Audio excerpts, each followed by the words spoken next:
Okay, hey, there you are. I just put that picture on my presentation. So, you are part of the team.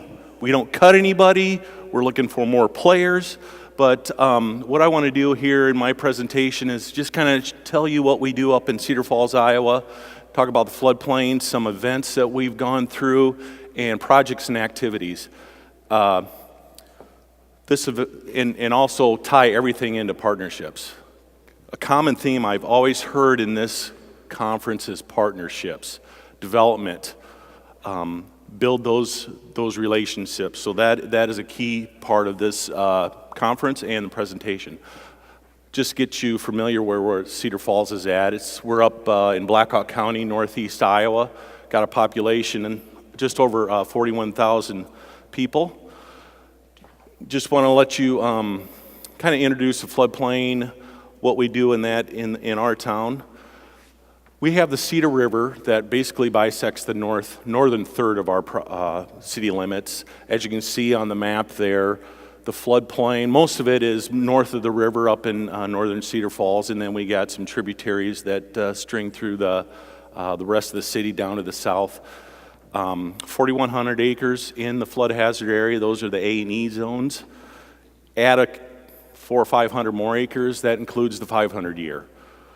So just kind of go over our top 5 river levels and flooding events. In 2008, we had the doozy, 102.13 feet. Last fall in September, last summer in September 2016, we were just 99 feet at flood stage. We got to kind of step out and think flooding is not just a spring event. It happens all year round. So that was kind of a new thing for us because we're used to the May and June floods. Just going down the list there, we go down to 93, 95.8. Our levee was constructed we have a downtown levee system, earthen levee system, that runs along the downtown. It's a combination earthen levee and flood wall system, and that was built roughly in 2005, 2007. And as you can see, the top of our levee was just about 8/10 higher than that 2008 event. So if we had one more rain event, we'd have bigger problems than what we had.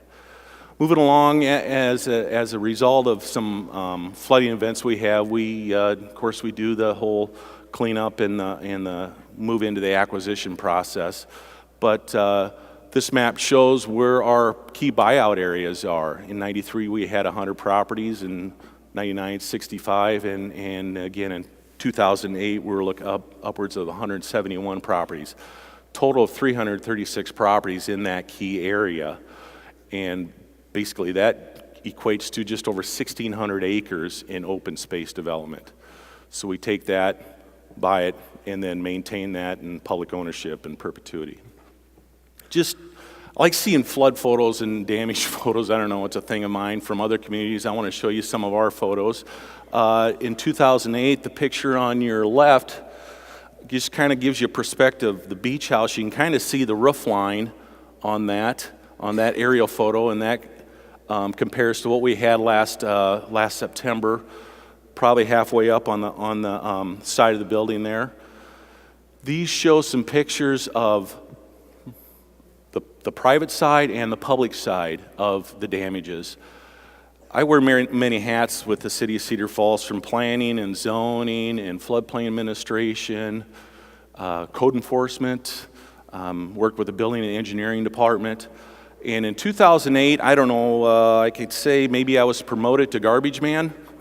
So those two pictures basically show all that debris that was taken out of the house after the flood events that I had to kind of coordinate. We hired a contractor. We provided that. It was a free service to come in and bring in their equipment to haul that debris off from the site. A lot of times, some of those neighborhoods had 2 and 3 pickup times. So it was a pretty jaw-dropping, surreal event that you're just standing there thinking, oh my gosh, these people are just going through this, can't imagine that.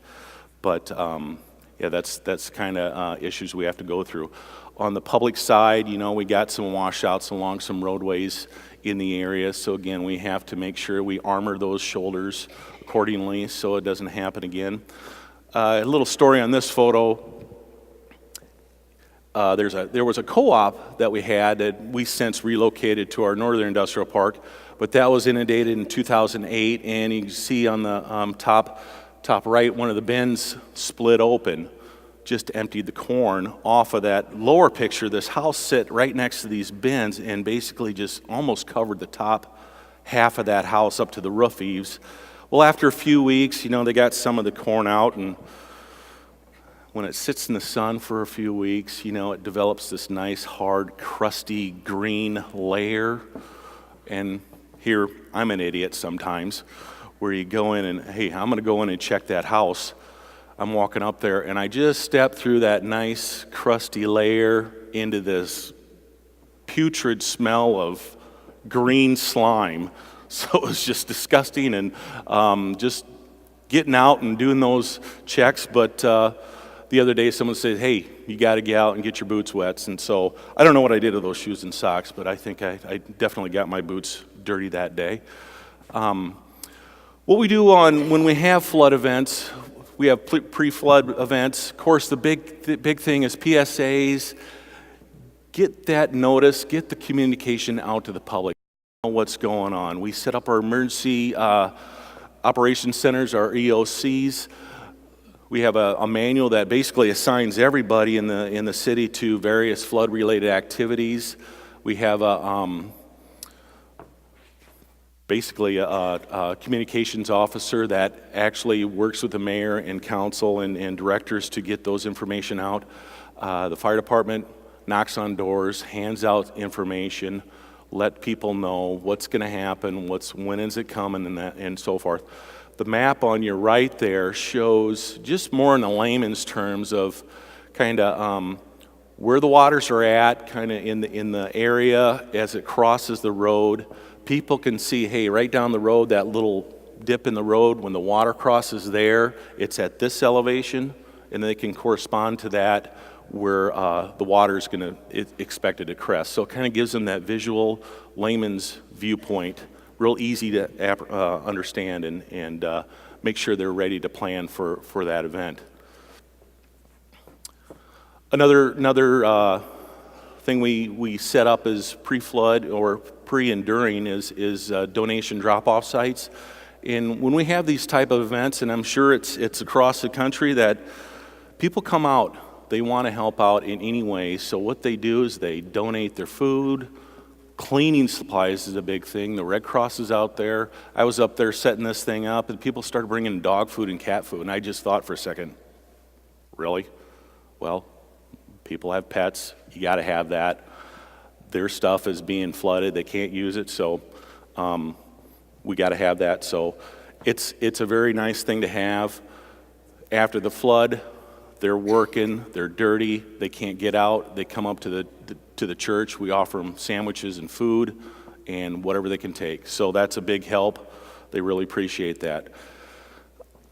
During the event, of course, pre-flood, we got sandbagging going on. During the flood, sandbagging going on. After sandbagging, got to clean all that stuff up. But this is a picture of our levee system that just kind of has a shot of the sandbags. We also use a bladder system in certain areas.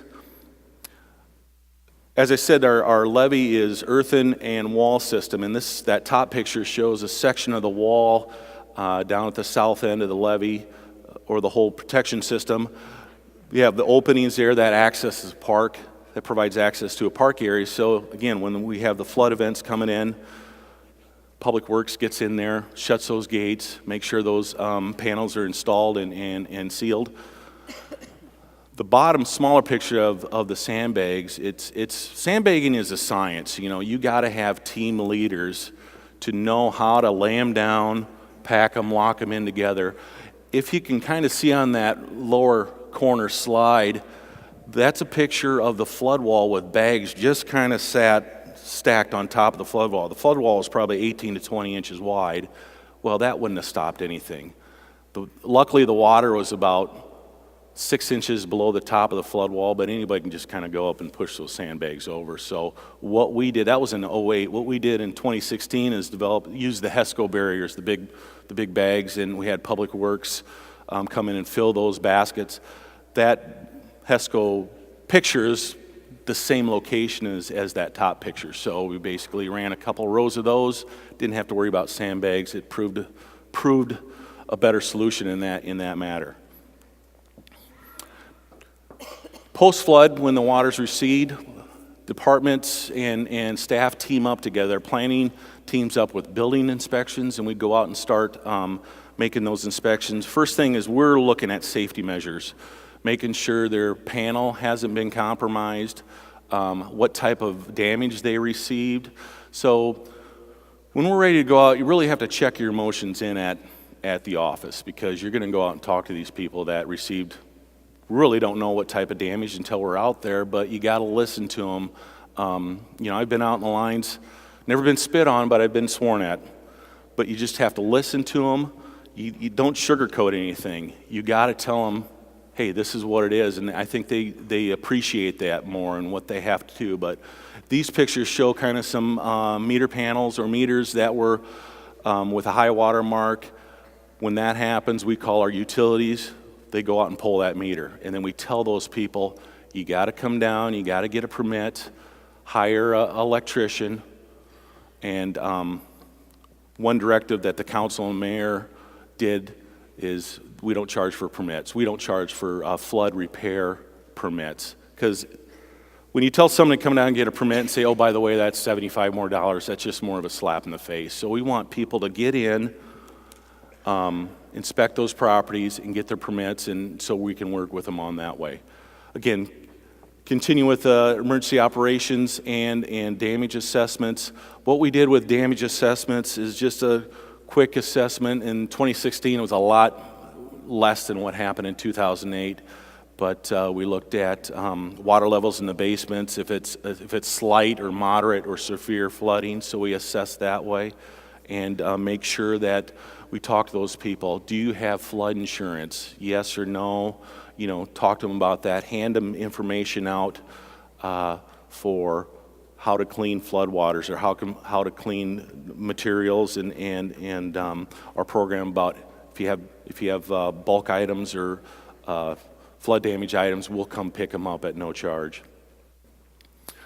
Moving on from the floods, and what we do is, what we've done, I guess, some other activities from ordinance mapping and other projects. But after that first flood, the first big flood, well, not the first big flood, but the '08 flood, we got together as staff and kind of set up a kind of advisory committee with stakeholders, those property owners that had that flood damage in '08, and any other interested citizens, just to kind of talk about what do we have to do to mitigate some of these future damages to properties. So what we did was we got in our ordinance. First thing was 3 big things that we had changed.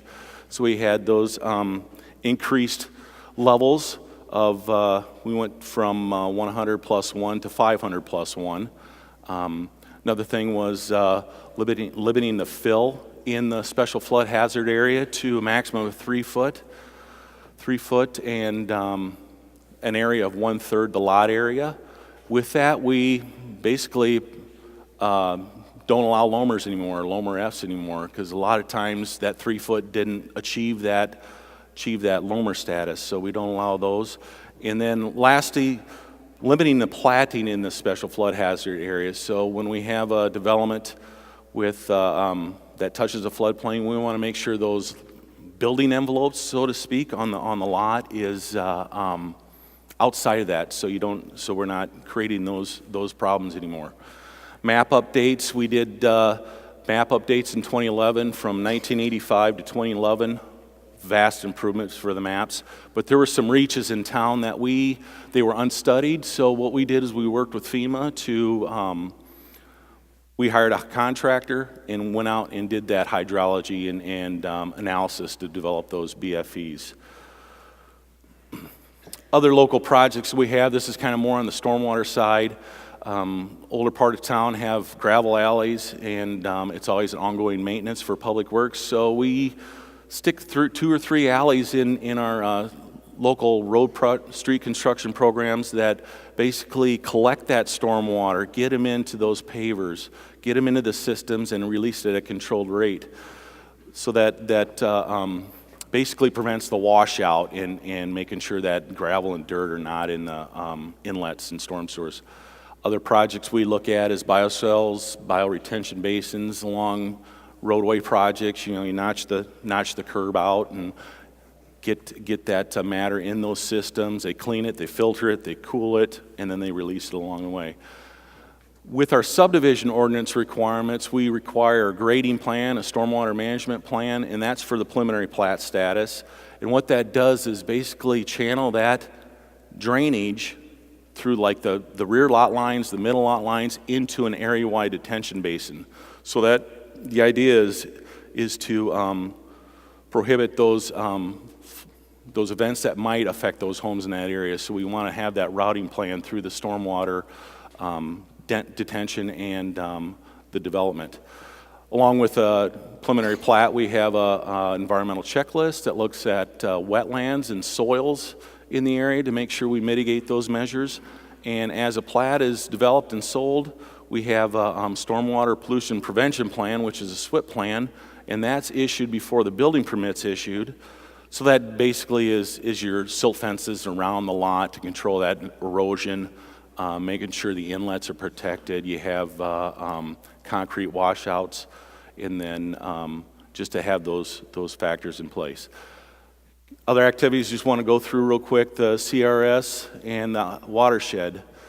Cedar Falls, we entered the CRS system in the May of 2014. We're a Class 5, and that provides, I think, an average of up to 25% discounts on those flood insurance. These are just a snapshot of what type of activities you can be involved in. If you're not involved in the CRS system, seriously look into it. I was skeptical at first, thinking as a staff member, how much more work do I have to do? But we're already doing it. We maintain our flood maps. We issue permits. We developed our higher standards from the 100 to the 500 year. We're working on repetitive loss properties from acquisition to elevation to mitigation. So those are elements that you get credit for. So take a look at that. So just want to tell you that any CRS or ISO specialist did not pay me to say this. So it is a good program for you. Iowa Watershed Management Authority. We're just been involved with this about a year, but in 2010, the Iowa legislation authorized the creation of those WMAs, and what those is you can enter into 28E agreements with multiple jurisdictions listed in the watershed to provide that common goal of assessing the flood risks and improving the water quality and getting that education out to property owners and farmers. And then we have not really the authority, but we're kind of the go-through person for that money to get those projects going. Cedar Falls is part of the Middle Cedar Watershed Management Association, and again, we started this in about a year ago. But again, that's the partnerships between the local stakeholders and the developers, and we're there to leverage those resources and provide that technical expertise. We're actually in the process of developing our stormwater watershed management plan, so it takes those projects in that plan and we can go out and put them in the field. So, national, state, local governments, your acronym, everybody knows what they are, the FEMA, NFIP, us, DNR, USGS. It's important to have those partnerships, collaborations, relationships to come together for that common goal for floodplain mitigation and hazard mitigation. So with that, I thank you for this opportunity.